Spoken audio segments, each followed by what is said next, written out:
हरि ओम तत्सत हरि ओम तत्सत हरि ओम तत्सत। अयोध्या स्थित काली कुलालय में आप सबका हार्दिक अभिनंदन है। वार्ता के क्रम को आगे वृद्धिंगत करते हुए आज आसन्न बसंत पंचमी पर्व के विषय में कुछ बातें करने जा रहा हूं। माघ मास शुक्ल पक्ष की पंचमी को वसंत पंचमी भी कहते हैं। आज के दिन विद्यादायिनी सरस्वती का पूजन महोत्सव मनाया जाता है। भगवती सरस्वती विद्या बुद्धि वाणी एवं ज्ञान की देवी हैं। सर्वदा शास्त्र ज्ञान प्रदान करती हैं। शशांक सदन भगवती शारदा का मूल स्थान है। वह शुद्ध ज्ञानमयी आनंदमयी हैं। शब्द ब्रह्म के रूप में स्तुत्य हैं। ब्रह्म वैवर्त पुराण के अनुसार ईश्वर की इच्छा से आद्या शक्ति ने अपने को 5 भागों में विभक्त कर लिया था। वे श्री कृष्ण के विभिन्न अंगों से प्रकट हुई। सरस्वती उनमें उनके श्रीकंठ से समुत्पन्न हुई। देवी भागवत और दुर्गा सप्तशती में भी आद्या शक्ति के 3 रूप बताए गए हैं, महाकाली, महालक्ष्मी और महासरस्वती। इनमें काली तमोगुणा, लक्ष्मी रजोगुण और सरस्वती सत्वगुण से संपन्न है। ऋग्वेद 10वें मंडल के 125वें सूक्त के 8वें मंत्र में भी वाग देवी को सौम्य गुणों की दात्री कहा गया है। वह राष्ट्रीय भावना प्रदान करके लोक का संरक्षण करती हैं। इनकी कृपा से मनुष्य ज्ञानी, विज्ञानी, महर्षि, ब्रह्मर्षि हो जाता है। सरस्वती सर्वत्र व्याप्त हैं तथा निर्लेप, निरंजन एवं निष्काम है। ब्राह्मण ग्रंथों में भी इनकी महिमा गाई गई है, परिवर्णित है। आज ही इनका आविर्भाव दिवस है, यानी बसंत पंचमी के दिन। इसलिए बसंत पंचमी को वागीश्वरी जयंती एवं श्री पंचमी के नाम से भी जाना जाता है। ब्रह्म वैवर्त पुराण प्रकृति खंड के अनुसार आज के दिन इनका विधिवत पूजन करके बालकों का अक्षरारंभ यानी विद्यारंभ भी कराना उत्तम होता है।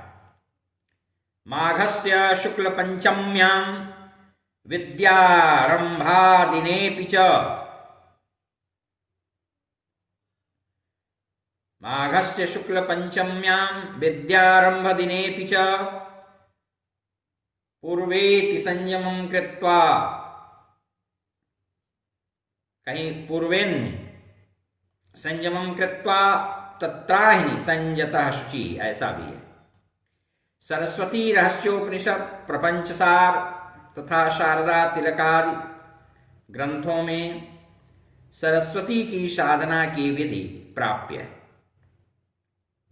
संवत्सर प्रदीप, देवी भागवत, दुर्गा सप्तशती, ब्रह्म वैवर्त पुराण आदि में भी इनकी विषय में विशिष्ट जानकारी उपलब्ध है। वाग उपासक को प्रातः बेला में हमेशा इनकी उपासना साधना ब्रह्म बेला में, ब्रह्म मुहूर्त में करनी चाहिए, प्रशस्त होता है। वेदोक्त लक्ष्मी बीज माया बीज सहित स्वाहांत सरस्वती का नाम मंत्र देवी भागवत में श्रेष्ठ कहा गया है। आप देवी भागवत में विस्तार से इसे ध्यान सहित प्राप्त कर सकते हैं। आनंद रामायण के मनोहर कांड के 9वें सर्ग में लिखा है कि माघ मास के शुक्ल पक्ष की पंचमी परम पवित्र तिथि है। श्री पंचमी उसी का नाम है। वसंत पंचमी के एक दिन पहले श्री गणेश जी का कुंद के पुष्पों से पूजन करना चाहिए। इसका नाम कुंद चतुर्थी है। चैत्र शुक्ल पक्ष की पूर्णिमा को प्रातःकाल चंदन के साथ आम का बौर मंत्रवाचन पूर्वक चाटें। वसंत पंचमी को भी इस प्रक्रिया पद्धति का परिपालन करना चाहिए। आम के बौर का प्राशन करना चाहिए। इससे सुख की सम्यक संवत पर्यंत समृद्धि होती है और मनोभिलषित कामनाएं परिपूर्ण होती हैं। एवं ऐसा करने से कोकिल के समान व्यक्ति कलकंठ मधुर स्वर हो जाता है।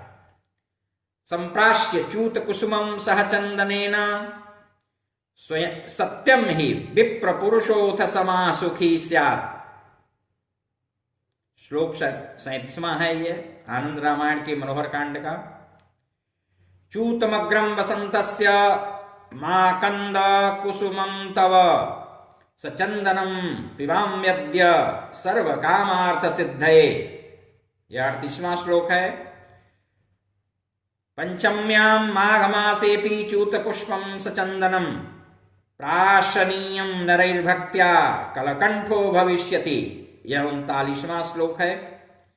और 40वें में कहा गया है च्यूत पुष्प प्राशनेन कोकिला स्वरवत्सरः। कोकिला स्वरवत्सरः। च्यूत पुष्प प्राशनेन कोकिला स्वरवत्सरः। कोकिल के स्वरवत स्वर हो जाएगा। कोकिल के स्वर के समान मधुर। भविष्यति मानवानां कलकंठो मनोरमः। जो ऐसा करेगा, इस प्रकार से इस नियम का परिपालन करते हुए चंदन मिश्रित आम के बौर का इस दिन प्राशन करेगा, उसका कंठ मनोरम और मधुर हो जाएगा। इस चीज का स्पष्ट निर्देश दिया गया है, सुस्पष्ट कथन किया गया है। आज के दिन अनाध्याय रख करके, अनाध्याय का आशय है अध्ययन अध्यापन न करें। विधि पूर्वक देवी सहित लेखनी और ग्रंथों की पुस्तकों की पूजा करें, उनका पूजन करके स्तुति गान करें। एवं कुछ सांगीतिक साधना भी आज के दिन करनी चाहिए। बाह्योपचार पूजन की सभी सामग्री श्वेत वर्ण की ही होनी चाहिए। चंदन राग वस्त्रादि भी अलंकरण भी केवल चांदी के ही होने चाहिए। देवी भागवत एवं ब्रह्म वैवर्त पुराण के अनुसार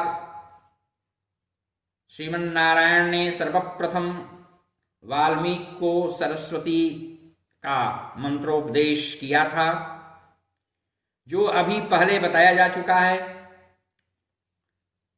उस मंत्र का 8 लाख पुरस्चरण करना चाहिए। आगम ग्रंथों में इनके कई महत्वपूर्ण मंत्र उपदिष्ट किए गए हैं, जो कि प्रचुर प्रभावी हैं। इनका आद्य में वाग बीज बलित स्वाहांत अर्थात सबीज दशाक्षर मंत्र भी सर्वार्थ सिद्धिप्रद होता है और सर्व विद्या प्रदायक होता है। इनका एकाक्षर भी बहुत प्रभावशाली है। उस साधक जो होते हैं, साधना में अनुरत हैं और सरस्वती के एकाक्षर का भी पुरस्चरण कर लें, 1 करोड़ 1.25 करोड़, और उसको जपें, तो उनके अन्य मंत्र स्वतः चैतन्य हो जाते हैं। और ब्रह्मवैवर्त पुराण में प्रदिष्ट मंत्र भी उत्तम फलप्रद कहा गया है। यह तार यानी प्रणव सहित षोडशाक्षर है। इनकी कृपा वरदान से वाल्मीकिकृत रामायण काव्यों का सनातन बीज बन गया। बृहद्धर पुराण इसका प्रमाण है। पठ रामायणं व्यास काव्य बीजम सनातनम यत्र रामचरितम स्यात् तदहम तत्र शक्तिमान। ब्रह्मवैवर्त पुराण के प्रकृत खंड में विश्व विजय नामक सरस्वती कवच का वर्णन भी प्राप्त होता है। बहुत ही अद्भुत है। यह रासोत्सव के समय रसराज रसानंद श्री कृष्ण जी ने ब्रह्मा जी से कहा था। तंत्र ग्रंथों में इनकी उपासना सिद्धि के कुछ विशिष्ट नियम निर्दिष्ट उपदिष्ट किए गए हैं। यदि तीनों संध्याओं में इनकी 12 नामावली का नित्य नियम से पाठ किया जाए तो उसकी जिह्वा पर भगवती सरस्वती विराजमान हो जाती हैं। वह 12 नामावली है।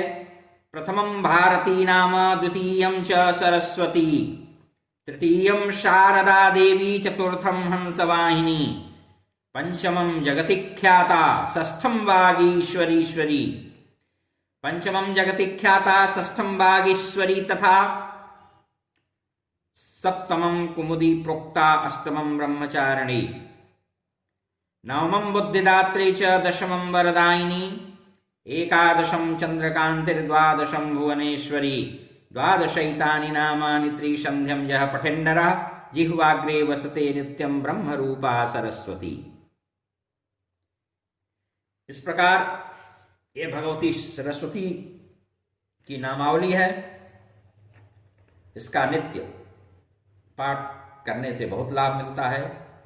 यदि तीनों संध्याओं में करें, प्रातः वेला में, मध्याह्न में, सूर्यास्त के समय, तो और अत्यधिक प्रभावशाली हो जाता है। मेघा स्मृति के लिए, सरस्वती की कृपा प्राप्ति के लिए सरस्वती से संबंधित अनेक अमोघ प्रयोग पूर्व के ऑडियो में कहे जा चुके हैं। आप उन्हें सुन करके स्वयं भी लाभ उठाएं, अपने बच्चों को, बच्चे बच्चियों को भी प्रयोग कराएं, जिससे उनकी मेधा बढ़े, पढ़ने में मन लगे, सरस्वती की विद्या की उन्हें प्राप्ति हो। हरि ओम तत्सत, हरि ओम तत्सत, हरि ओम।